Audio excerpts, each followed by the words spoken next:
Welcome to 3rd grade, Module 2, The Importance of Being Trustworthy. People that are trustworthy are known for keeping promises and for being honest. Trustworthy people usually get along well with others and are respected. Who is someone in your life that you would consider to be trustworthy? What makes that person trustworthy to you? Digital citizens must take trustworthiness very seriously. Being trustworthy allows you to enjoy technology in a safe and appropriate manner because the adults in your life know that you will keep the promises you make. Our friend Digi really wanted a tablet. It seemed like everyone else had one at school. His parents kept telling him that as he grew older and became more responsible, they would start to feel more comfortable with the idea. After many years of proving that he was trustworthy, his parents bought him a tablet for Christmas. The day that they gave him his tablet, they sat him down and went over the expectations of being trustworthy as he used his new device. They discussed 4 ways to be a trustworthy user of technology. Stick to a plan, keep promises, practice self-control, and tell the truth. Digi's parents asked him to sign a contract to show that he understood the rules of using his new device.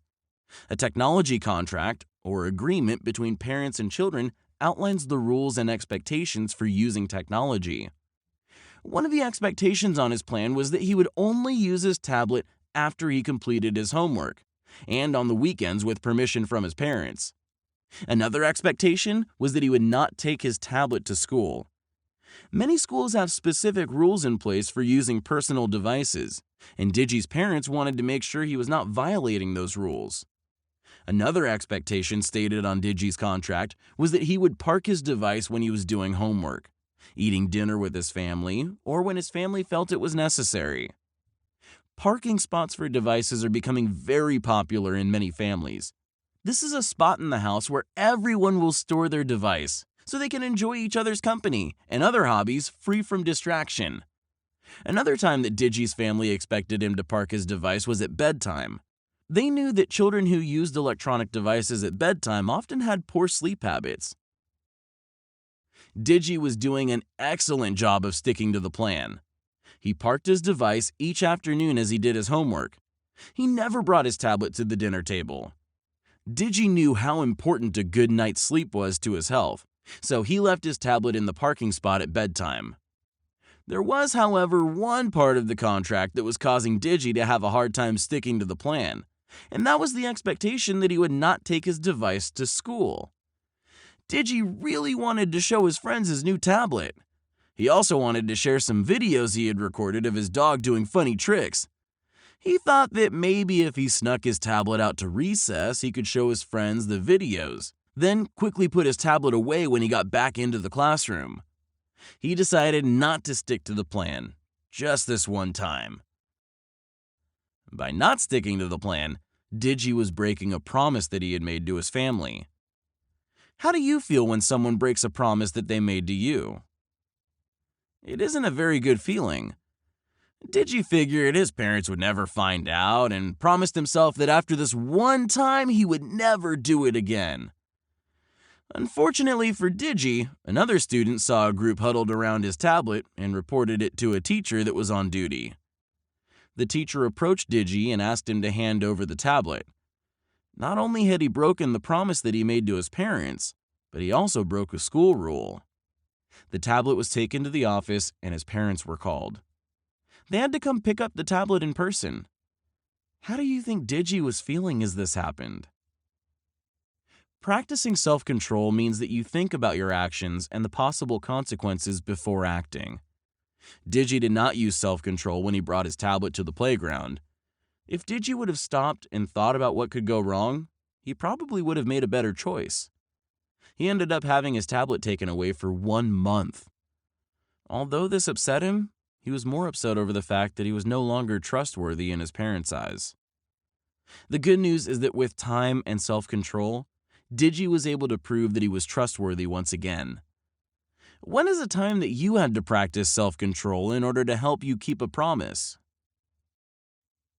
Another way that digital citizens show that they are trustworthy is by telling the truth. Digi remembers a time when his class was typing stories on the computer. One of Digi's friends showed him how to open another tab and play a game instead of typing. When the teacher walked by, his friend quickly switched back to typing his story. Digi didn't think this was a very trustworthy thing to do. The teacher was able to monitor the students as they typed from her computer screen. She noticed that Digi's friend was not making progress on his story. She walked over to him and asked him what was going on. Digi's friend was truthful and admitted to what he had been doing. However, as a consequence for not using the computer appropriately, he was denied use of computers for a week at school. His teacher was disappointed, but told Digi's friend that being truthful helped him to avoid further consequences.